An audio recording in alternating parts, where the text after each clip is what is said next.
امت نے نبی کو مانا، نبی چلا گیا، امت پھر گئی۔ 40 دن کے لیے طور پہ گئے موسیٰ، امت نے موسیٰ کا ساتھ چھوڑا۔ ابراہیم کی بات کرنے والوں نے ابراہیم کا تذکرہ چھوڑا۔ ہر نبی کے جانے کے بعد اس نبی کی نبوت آئے گا اس لیے چلی گئی۔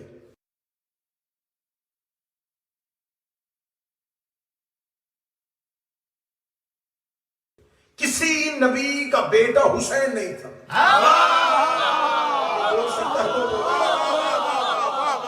آج کی رات میں صرف حسین پڑھا گیا، کسی نبی کا بیٹا اگر حسین ہوتا۔ نعرہ تکبیر، اللہ نعرہ رسالت، یا رسول اللہ، نعرہ حیدری، یا علی، زندہ باد، زندہ باد، نعرہ صلوات۔ اللہم صلی علی محمد۔ کسی نبی کا بیٹا حسین نہیں تھا۔ کسی نبی کا بیٹا حسین ہوتا تو آج تک اس نبی کی بات ہو رہی ہوتی۔ ہر نبی اپنی نبوت کے بعد مطمئن ہو گیا، اسے پتا تھا اگلا نبی آئے گا، دین بچائے گا، اگلے نبی کی ذمہ داری ہے۔ کسی نبی کے جانے کے بعد اس نبی کا بیٹا دین بچانے کے لیے اگر وہ نبی نہیں تھا، یہ بات ذہن میں رکھیے گا، ہر نبی کے جانے کے بعد اس نبی کے دین پہ بھی حملہ ہوا، اس نبی کی شریعت پہ بھی حملہ ہوا، لیکن کسی نبی کا بیٹا دین بچانے کے لیے میدان میں نہیں آیا۔ اگر وہ نبی نہیں تھا وہ نہیں آیا، اسے پتا تھا اگلا نبی آئے گا، دین بچائے گا۔ دین بچانا نبیوں کی اولادوں کا کام نہیں، نبوتوں کا کام ہے۔ اگر کسی نبی کا بیٹا نبی تھا تو اسے پتا تھا کہ میں بحیثیت بیٹا نہیں آ رہا، میں بحیثیت نبی آ رہا۔ ابراہیم کے بعد اسماعیل کو پتا تھا کہ یہ دین میں نے بچانا ہے، کیونکہ میں ابراہیم کا بیٹا تو ہوں لیکن نبی بھی تو ہوں۔ کسی نبی کے جانے کے بعد اس نبی کا بیٹا دین بچانے کے لیے میدان میں۔ کیا کہنے، نبی کے بعد دین بچانے کے لیے نبی ہونا ضروری تھا۔ یزید نے یہ سوچ کے شریعت محمد پہ حملہ کیا کہ نبوت کا دروازہ بند ہے۔ اس سے پہلے شریعت پہ حملے کی تیاریاں تھی، حملہ نہیں تھا۔ اس سے پہلے حکومتوں پہ حملہ، تخت پہ حملہ، لیکن کسی نے شریعت پہ حملہ نہیں کیا۔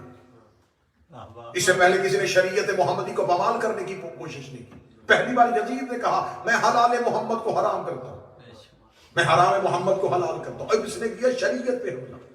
اس کے ذہن میں کیا تھا کہ نبوت کا دروازہ بند ہے، اگلا نبی آئے گا نہیں تو دین کون بچائے گا۔ لیکن اسے نہیں پتا تھا کہ نبی جاتے ہوئے مدینے کے منبر سے کہہ گئے ہیں حسین و منی۔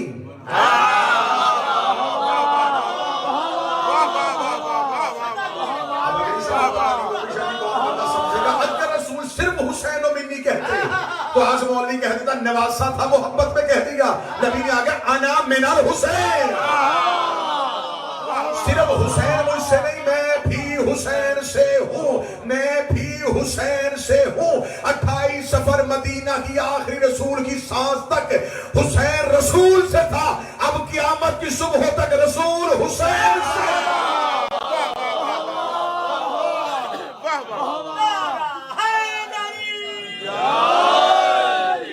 قیامت تک رسول جب بھی محمد رسول اللہ ہے وہ حسین کی وجہ سے، جب تک محمد رسول اللہ رہے گا تب تک یہ حسین کی وجہ سے، لا الہ رہے گا تو حسین کی وجہ سے، آدم صفی اللہ رہے گا تو حسین کی وجہ سے، نوح نجی اللہ رہے گا تو حسین کی وجہ سے، ابراہیم خلیل اللہ رہے گا تو حسین کی وجہ سے، موسیٰ کلیم اللہ رہے گا تو حسین کی وجہ سے۔ حسین علی کے بیٹے کا نام نہیں، نبیوں کے وارث کا نام۔ انبیاء کے وارث کو حسین کہتے ہیں، محافظ پروردگار کو حسین کہتے ہیں، محافظ نبوت کو حسین کہتے ہیں، محافظ رسالت کو حسین کہتے ہیں۔ واہ واہ سبحان اللہ۔ حسین ابن علی نے توحید بچائی، نبی بچا لیے، محمد رسول اللہ بچا لیا۔ کیونکہ جب یہ اس نے حملہ کیا تو اس نے حملہ کرنے سے پہلے کہا تھا حسین بیعت کر لیجئے۔ جس کی اتنے لوگوں نے بیعت کر لی تھی اسے حسین کی بیعت کی ضرورت کیا تھی؟ یہاں ممبر سے بہت غلط العام ایک عقیدہ پڑھا جاتا ہے کہ حسین ابن علی نے بیعت اس لیے نہیں کی یزید فاسق اور فاجر تھا، یزید تہجد گزار بھی ہوتا، حسین پھر بھی بیعت نہ کرتا۔ واہ واہ واہ واہ حسین نے کردار کی وجہ سے انکار نہیں کیا، واہ واہ واہ واہ حسین حجت ہے۔ معصوم غیر معصوم کے ہاتھ میں بیعت نہیں کرتا۔ اس نے حسین ابن علی سے بیعت کیوں مانگی؟ جب اسے پتا تھا، وہ جانتا تھا، اس کا باپ کہہ کے گیا تھا کہ حسین بیعت نہیں کرے گا، وہ پھر بھی کیوں بیعت مانگ رہا تھا؟ کیونکہ وہ خلیفۃ المسلمین تو بن گیا تھا، وہ بیعت لینے کے بعد خلیفۃ الرسول بننا چاہتا تھا۔ اسے پتا تھا جب تک حسین مہر نہیں لگائے گا میں خلیفۃ المسلمین تو بن جاؤں گا، میرا باپ مسلمانوں کا خلیفہ تھا، میں مسلمانوں کا خلیفہ نہیں، میں رسول کا خلیفہ بننا چاہتا ہوں۔ اس کے لیے حسین کی بیعت چاہیے۔ حسین ابن علی نے انکار کیا۔ یہ انکار ایک نبی کے بیٹے کا، ایک وقت کے حکمران کو، ایک فاسق و فاجر حکمران کو انکار نہیں تھا۔ حسین ابن علی کا انکار سننا اور حسین نے یہ سننا، اسے کہا حسین بیعت کیجئے، حسین نے کہا میں نہیں کروں گا۔ جو بیعت مانگ رہا تھا ہاتھ اس کا بھی اکیلا نہیں تھا، جس سے مانگ رہا تھا ہاتھ اس کا بھی اکیلا نہیں تھا۔ بیعت مانگ رہا تھا یزید، یزید کے ہاتھ میں اس کے باپ کا ہاتھ، اس کے ہاتھ میں ابو سفیان کا ہاتھ، اس کے ہاتھ میں ابو جہل کا ہاتھ، اس کے ہاتھ میں نمرود کا ہاتھ، اس کے ہاتھ میں فرعون کا ہاتھ، اس کے ہاتھ میں ابلیس کا ہاتھ۔ جس سے بیعت مانگ رہا تھا ہاتھ اس کا بھی اکیلا حسین کے ہاتھ پہ حسن کا ہاتھ تھا، حسن کے ہاتھ پہ علی کا ہاتھ تھا، علی کے ہاتھ پہ نبی کا ہاتھ تھا، نبی کے ہاتھ پہ ابراہیم کا ہاتھ تھا، ابراہیم کے ہاتھ پہ موسیٰ کا ہاتھ تھا، موسیٰ کے ہاتھ پہ آدم کا ہاتھ تھا۔ اگر خدا نہ خواستہ مہر رکھ کے لکھ دیتا کہ حسین بیعت کرتے تو اسے یہ نہ لکھنا پڑتا کہ حسین نے یزید کی بیعت کر لی، اسے کہنا پڑتا تھا حسن نے معاویہ کی بیعت کر لی تھی، محمد نے ابو جہل کی بیعت کر لی تھی، ابراہیم نے نمرود کی بیعت کر لی تھی، موسیٰ نے فرعون کی بیعت کر لی تھی، آدم نے ابلیس کی بیعت کر لی۔ حسین نے ہاتھ پیچھے کر کے بتایا کہ میرا ہاتھ نہیں، 1.25 لاکھ نبیوں کا۔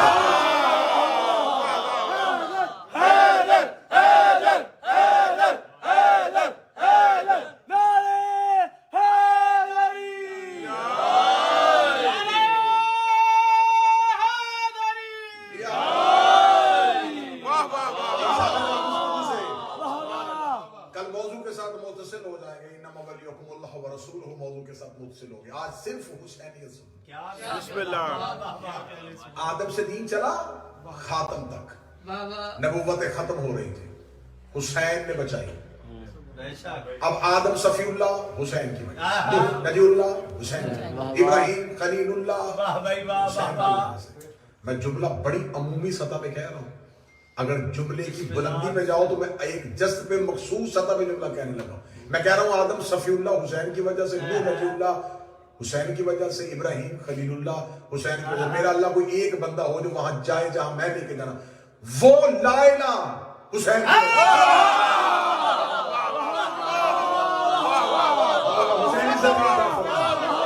میں نے صفی اللہ کہا تھا عمومی سطح پر،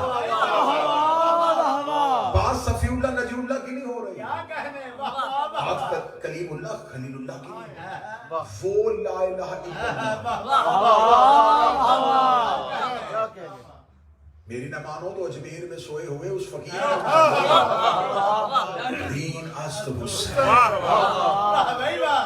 دین بنا حسین بقائے لا الہ ہے، حسین لا الہ ہے، حسین نے لا الہ الا اللہ کو بچا۔ اب سارے نبیوں کی محنت حسین کے ایک سجدے نے بچا، اب حسین کی محنت کیسے بچے؟ بات جہاں لے کے جانا چاہ رہا تھا وہاں لے کے آ رہا ہوں۔ اس کا مطلب ہے کہ حسین سے پیچھے اگر ہم دیکھیں تو ہر نبی کی محنت ہے، بقا حسین کے ہاتھ میں۔ اب اس کا مطلب ہے کہ آدم کی نبوت، نوح کی نبوت، ابراہیم کی خلت، موسیٰ کا کلیم اللہ ہونا، عیسیٰ کا زہد، یعقوب کا گریہ، یوسف کا حسن، محمد رسول اللہ، علی ولی اللہ، یہ سب کچھ سمو گیا حسین میں۔ اب دین، اس سے پہلے دین تھا، اب اسلام آ گیا حسینیت کی صورت۔ اب حسینیت کو آگے بڑھانے کا نام ہے عزاداری شبیر. اب ہر سال یہ کہانی، ہر سال یہ قصہ کیوں دہرایا جاتا ہے؟ لوگ ہم سے سوال کرتے ہیں نہیں جی ہر سال حسین کی بات کرنا کوئی ضروری تو نہیں ہے، ایک مرتبہ لوگوں کو پتہ ہی چل گیا ہے تو روزانہ دن میں 5 دفعہ نماز کیوں پڑھتے ہو؟ ایک بار کہہ نہیں دیا لا الہ الا اللہ، آپ جاگ نہیں گئے. ایک دفعہ لا الہ الا اللہ کہہ دیا تو بس کہہ دیا. یہ خدا 5 دفعہ کیوں بلاتا ہے؟ کیا اس کو تمہارے عقیدے پہ شک ہو گیا؟ کیا اس کو تمہاری نیتوں پہ شک ہو گیا؟ لیکن خدا عمل کا اظہار مانگتا ہے. خدا چاہتا ہے اگر مجھ سے محبت کرتے تو اظہار تو کرو. اس اظہار کا نام نماز ہے. کیونکہ جدید ملک ہے، یہاں پر عزاداری کی بھی جدید رسومات ہیں. بندے کہتے ہیں امام بارگاہ میں آنے کی کیا ضرورت ہے؟ گھر میں اگر ہم ٹی وی پہ مجلس دیکھیں تو مجلس ہو ہی جاتی ہے. نماز گھر میں پڑھنا واجب ہے. جماعت کے ساتھ آ کے پڑھنے میں اجر کیوں ہے؟ جماعت کے ساتھ پڑھو تو اجر میں اضافہ. کسی بھی مذہب کے مولوی کے ساتھ میں قرآن رکھ کے پوچھو کہ نماز جماعت کے ساتھ پڑھنے میں اور گھر میں پڑھنے میں فضیلت ہے کیا؟ وہ کہے گا نہیں. گھر میں پڑھو گے تو اور ہے، جماعت کے ساتھ پڑھو گے تو اور. حسین گھر میں سنو گے تو اور ہے، بارگاہ آگے سنو گے تو اور. اگلا جملہ کہہ دوں آپ کو جگانے کے لیے. اگر بندہ کسی سے کہے کہ تو نماز دل میں پڑھ لے، دل میں پڑھ سکتا ہے؟ وہ کہے گا نہیں. اگر نماز دل میں نہیں پڑھی جاتی تو حسین کی عزاداری اور ماتم بھی دل میں نہیں کیا.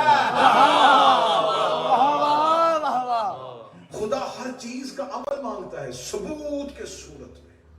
حج کرنے کے لیے جاتے ہیں، وہاں صفا اور مروہ پہ کیوں دوڑایا جاتا ہے؟ میرے مالک اگر ہم تیرے گھر میں آئے گئے ہیں تو ہمیں اپنے گھر میں بیٹھ کے ٹھنڈے طریقے سے عبادت کرنے دے. ہم بیٹھیں عبادت کریں، تاکیبات پڑھیں، تسبیحاں پڑھیں، لمبی لمبی سورتیں پڑھیں. تو کہہ رہا ہے یہاں دوڑو.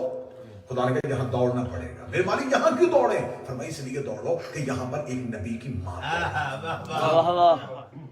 تو میرے مالک ہمیں پتا ہے قرآن میں لکھا ہے کہ بی بی ہاجرہ دوڑی تھی تو ہم نے سن لیا ہے نا. تو جب ہم نے سن لیا ہے تو اب دوڑانا. خدا نے کہا تم نے سنا ہے، عمل سے ثابت کرو. عزاداری پڑھنا ہو، عزاداری کی حقیقت. میرے مالک ہم نے سنا ہوا ہے، ہمیں پتا ہے، ہم نے قرآن میں پڑھا ہے کہ ایک نبی کی بیوی تھی، ایک نبی کی ماں تھی. ہاجرہ تھی، بیٹے کی پیاس لگی تھی تو اس کو پانی ڈھونڈنے کے لیے دوڑی تھی. بس سن لیا ہے نا، تو اب ہمیں کیوں دوڑا رہا ہے؟ خدا نے کہا ہو سکتا ہے کسی نے نہ سنا ہو، تم دوڑو. وہ پوچھے کیوں دوڑ رہے ہو؟ وہ کیوں پوچھے گا؟ تم ہاجرہ سناؤ گے، ابراہیم سناؤ گے، اسماعیل سناؤ گے. میرے مالک اگر یہاں نہ دوڑے تو کیا ہوتا ہے؟ فرمایا اگر 2-4 سال یہاں کوئی نہ دوڑا تو نسلوں کو پتہ ہی نہیں چلے گا کہ یہاں کون سی بی بی دوڑی تھی، کس نبی کی محبت میں دوڑی تھی، کس نبی کی ماں دوڑی تھی. اس لیے میں تمہاری عبادت میں عشق نہیں چھپانا چاہتا، میں تمہاری عبادت کے چکر میں ہاجرہ کی کہانی نہیں چھپانا چاہتا. تم کہتے ہو تم نمازیں پڑھو تاکہ ہاجرہ کی کہانی چھپ جائے. تم کہتے ہو تم تسبیحاں پڑھو تاکہ ابراہیم کی کہانی چھپے. تسبیحاں چھوڑو یہاں دوڑو، نمازیں چھوڑو یہاں دوڑو. اگر 2-4 سال کوئی نہ دوڑا تو نسلوں کو پتہ ہی نہیں چلے گا ہاجرہ کون تھی. اس لیے خدا کا جب محرم کا چاند طلوع ہو جائے تو اب عبادت کے زور میں حسین نہ چھوڑنا، اب حسین کی محبت میں کھڑوں سے نکلو تاکہ دنیا کو پتہ چلے حسین کون تھا، یزید کون.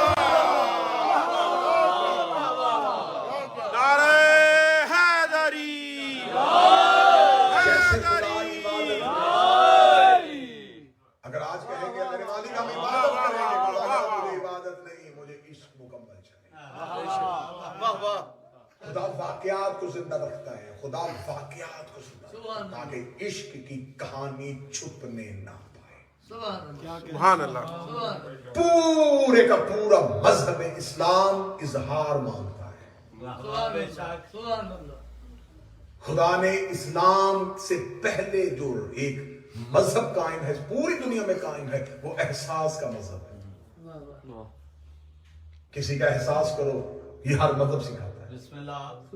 کسی پہ ظلم ہو رہا ہو تمہیں محسوس ہو، یہ احساس سکھاتا ہے. حسین مسلمانوں کا محتاج نہیں، جس کے پاس احساس نام کا مذہب ہے اسے بھی چاہیے کہ حسین کی مظلومیت کو محسوس کرے. ایام اعظام میں اگر آپ کہیں کہ ہم گھروں میں بیٹھ کے بھی حسین کو سن لیں گے، نہیں، ایسا نہیں ہوگا۔ حسین ابن علی کے گھر کی طرف آؤ۔ سبحان اللہ۔ مجھے با خدا میں پاک بارگاہ میں ہوں، مجلس حسین میں بیٹھنے کی فضیلت اگر سن لو نا۔ کیا کہتے چھٹے امام کے پاس ایک بندہ ہے، اس نے کہا مولا اتنا بیمار ہوں کہ ہر حکیم سے دوا لے لیا، شفا نہیں ہو رہی۔ فرمایا ہمارے ذکر میں بیٹھا کرو، اور ذکر میں بیٹھ کے تیز سانس لیا کرو۔ اس نے کہا مولا کیا ہوگا؟ فرمایا ذکر ہونا شفا، ہمارا ذکر شفا۔ ہر بیماری کا علاج حسین کی مجلس میں ہے، تمہاری دعائیں قبول ہو جاتی ہیں، تمہاری حاجتیں قبول ہو جاتی ہیں۔ عزائے حسین میں بیٹھنے کی فضیلتیں کتنی بڑی ہیں۔ کیا کہتے ہیں جی ہو؟ میرے 8ویں شہنشاہ جتنے میرے آئمہ ہیں ان میں سے سب سے زیادہ امیری تقریباً میرے مولا علی ابن موسیٰ رضا پہ تھی۔ میرے مولا موسیٰ رضا امیر مولا ہونے اور عزاداری حسین برپا کرتے تھے۔ ناصر بھائی جب عزاداری حسین برپا کرتے تھے تو میرے مولا خود قالین بچھاتے تھے۔ اور کتاب میں لکھا ہے ایک دن مولا قالین بچھانے لگے تو ایک نوکر نے آگے بڑھ کے قالین پہ ہاتھ رکھے، کہا مولا یہ نوکری ہمیں کیوں نہیں دے رہے؟ مولا فرمایا یہ اجر میں رکھنا چاہتا ہوں، یہاں میری جد کے عزاداروں نے آ کے بیٹھنا، یہ قالین میں بچھاؤں گا۔ اس نے کہا مولا ان کی فضیلت کیا ہے؟ امام نے قالین پہ ہاتھ رکھ کے کہا یہ وہ جگہ ہے جہاں ملائکہ اپنے پر مس کرتے ہیں۔ کیا کہتے ہیں کیا کہتے ہیں؟ سبحان اللہ۔ مجلس شبیر میں تم بیٹھتے ہو تو عرش سے ملائکہ خدا سے کہتے ہیں میرے مالک ہماری پوری زندگی کی عبادت لے، کیا کہتے ہیں کیا کہتے ہیں؟ ایک بار اس محفل میں جانے کی اجازت دے، سبحان اللہ۔ جہاں حسین کے عزادار بیٹھے ہیں۔ کیا کہتے ہیں جی ہو؟ بڑے خوش نصیب ہو، بڑے خوش نصیب ہو تمہیں تمہاری زندگی میں وہ دن ملے جس میں تم حسین کی ماں کو راضی کر سکتے، حسین ابن علی کو راضی کر سکتے۔ جب مجلس ہوتی ہے تو مجلس سے ایک دن پہلے تم کیا سمجھتے ہو کہ آپ کہہ رہے تھے کہ جی میں جاب سے نکلا تھا تو میں نے کہا گھر جانے کے بجائے مجلس میں چلا جاؤں، تم اچانک نہیں آئے۔ کیا جو کہتے لوگ مجلس شبیر میں آتے محمود گیلانی صاحب ان کی فہرست علی کی بیٹی زینب اور حسین کا بیٹا سجاد بناتے ہیں۔ یہاں تک روایات میں لکھا ہے کہ مجلس شبیر میں آنے والے کے گھر ایک رات قبل جا کے علی کی بیٹی کہتی ہے کل والی فہرست میں تیرا نام ہے۔ تو نے حسین کو بولا۔ ہمارے مذہب شیعہ کے بہت جید عالم دین ہے علامہ محمد امینی، انہوں نے الغدیر لکھی ہے، 20 جلدوں میں لکھی الغدیر، صرف ایک حدیث پہ 20 جلدیں لکھی۔ علامہ محمد امینی دنیا سے چلے گئے، ان کے جانے کے بعد ان کے بیٹے کو مکاشفے میں باپ کی زیارت ہوئی، اس نے خواب میں باپ سے کہا بابا مرنے کے بعد آپ کو سب سے زیادہ اجر کس چیز کا ملا؟ بابا وہ جو آپ نے کتاب لکھی تھی الغدیر اس کا؟ فرمایا اس کا بھی ملا ہے لیکن اس سے بڑھ کے ملا۔ بابا کس چیز کا؟ فرمایا وہ جو میں زیارت حسین کے لیے جایا کرتا اس کا اجر میری ہر محنت سے زیادہ ملا۔ بیٹا خواب میں کہتا ہے کہ بابا اگر زیارت حسین پہ جانے کا اتنا اجر ہے تو بابا کربلا میں عراق میں جنگ چھڑی ہوئی ہے، میں کربلا نہیں جا سکتا۔ امینی نے خواب میں کہا تیرے شہر میں کہیں مجلس حسین، جتنے زائر بیٹھے ہیں یا جو زیارت سے واقف ہیں وہ اس چیز سے واقف ہیں کہ مولا حسین کے حرم میں ہر جگہ پہ دعا قبولیت ہوتی ہے، لیکن جو قبائے حسین ہے نا گنبد حسین کے نیچے کہتے ہیں جو دعا مانگی جائے وہ قبول ہوتی ہے۔ معصوم فرماتے ہیں مجلس حسین کی حیثیت قبائے حسین کی، جیسے حسین کے گنبد کے نیچے مانگی دعائیں قبول ہوتی ہے ایسا مجلس حسین میں مانگی۔ کیا کہتے ہیں جی ہو؟ اس سے بڑھ کے اعزاز کیا ہوگا کہ حسین تم سے چند آنسوؤں کے بدلے تمہیں سب کچھ دے رہا ہے۔ جو حسین کو روئے بلائے رونے والی شکل بنائے اس پر چلنا ایک آنسو کے عوض ملتا ہے گھر فردوس کا، کس قدر شبیر نے جنت کو سستا کر دیا۔ میں بڑی جلدی سے لفظ کہنے لگا ہوں، ہر نبی نے جنت خریدی سستی بیچی مہنگی۔ خدا نے نبیوں کو جنت کا مالک بنایا، نبیوں نے کہا ٹھیک ہے ہم جنت لے کے دیں گے، اپنی امت سے کہا اتنے مہینے کی نمازیں، اتنے سال کی 50 نمازیں، 6 ماہ کے روزے، یہ کرو گے پھر دوں گا، یہ کرو پھر لے کے دوں گا۔ ہر نبی نے خریدی سستی بیچی ہے، حسین نے خریدی مہنگی،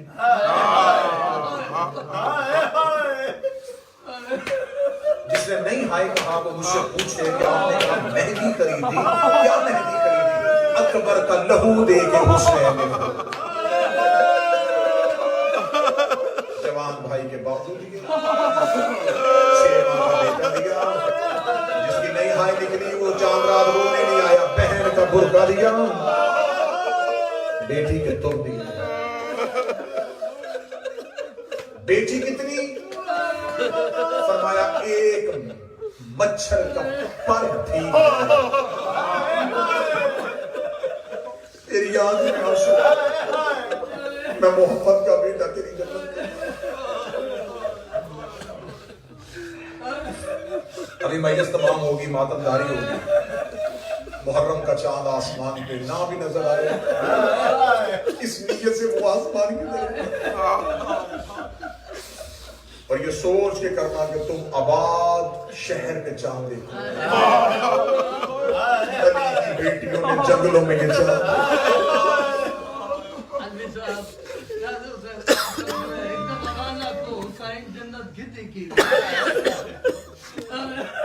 مہنگی خرید کے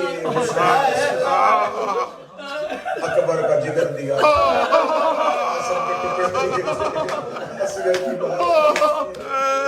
سیدوں سے معافی مانگ کے، زینب جیسی بہن کا برقع دے کے، آج اتنا رو لینا کہ پہلے تو حسین کی ماں تم پہ نہ ہو، جو اونچی آواز میں رو رہے ہو علی کی بیٹیاں تمہیں کسی کا بالکل کربلا کے قریب پہنچ گیا تھا یہ قافلہ، 2 محرم کو اترا ہے محمد کا بیٹا کربلا کے جنگل میں، یکم محرم کا چاند طلوع ہوا، علی کی بیٹی غازریہ اور نینوا کے ریڑھ کے ٹیلوں کے درمیان تھی، بی بی رو کے کہتی اما فضہ ذرا غازی کو میرے محمل کے قریب بلا، عباس کا گھوڑا چلتا چلتا عالیہ کے محمل کے قریب آیا، بی بی رو کے کہتی عباس میرا حسین کہاں ہے؟ فرمایا بی بی میرے کارواں کی حیثیت سے قافلے کی آگے ہے، زینب رو کے کہتی ایک بار جا کے حسین سے پوچھ یہ کون سا چاند طلوع ہوا ہے؟ جب سے محرم کا چاند طلوع ہے میرے سر سے چادر بار بار اتر رہی ہے، عباس دعا کر تیری بہن کی چادر مت، عباس حسین سے پوچھئے کہیں منزل قریب تو نہیں آ گئی؟ میں ہر سال محرم کے چاند میں ایک مضمون پڑھا کرتا ہوں، اس سال پھر پڑھو، ایک مومن مولا سے محبت کرنے والا ہر سال اپنے گھر میں مولا حسین کی مجلس کرتا ہے، ہر سال محرم کا چاند طلوع ہوتا اس کے گھر میں مجلس شبیر، موہ خان آ جاتے، ماتمی آ جاتے، رضوان آ جاتے، ایک سال ایسا ہوا کہ وہ اتنا مقروض ہو گیا کہ اس کے گھر کے برتن بھی بک گئے، خرچ کرنے کے لیے کچھ بھی نہیں تھا، اور محرم کا چاند چھت پہ گیا، محرم کے چاند کو دیکھ کے رو کے کہنے لگا کاش میری زندگی میں طلوع تھا، تو ہر سال طلوع ہوتا میرے گھر میں حسین کی مجلس، غریب کے لوگ، میرے گھر میں کچھ بھی نہیں سوائے اندھیرے۔ اب یہ بات کر رہا تھا کہ اس کے کاندھے میں اس کی زوجہ کا ہاتھ آیا، دیکھے کہتی جھوٹ نہ بول، مشکل ہو تو قیمتی چیز، پلٹ کے پیچھے دیکھا، بیوی سے دیکھی، کہنے لگا ضرور عورتوں کو زیور پیارے ہوتے ہیں، تو انہیں کو زیور بچا کے تو نہیں لگتا، کہنے لگی نہیں زیور نہیں ہے، کچھ اور کہنے لگا کون سی چیز ہے؟ کہ چھت سے نیچے آ، کمرے کے اندر لے کے گئی، وہاں لے کے گئی جہاں 2 بیٹے سوئے ہوئے، محرم کی چاند رات کا مضمون پڑھنے لگا ہوں، پوری رات رونے کی، صرف 2 بیٹے تھے، مدینے والے سیدوں سے مانگے ہوئے تھے، جہاں بیٹے سو رہے تھے درمیان میں جا کے ماں کھڑی، شوہر دیکھ کے کہنے لگا میں سمجھا نہیں، اگلا جملہ کہوں تمہارے رونے کے لیے، رو کے کہنے لگی میرے گھر میں ان سے قیمتی کچھ تو کیا مطلب ہے سمجھا نہیں، رو کے کہتی بردہ فروشوں کے بازار جہاں غلام ملتے ہیں وہاں غلام بنا کے بیچتے، جو قیمت ملے گی حسین کی مجلس کروائیں،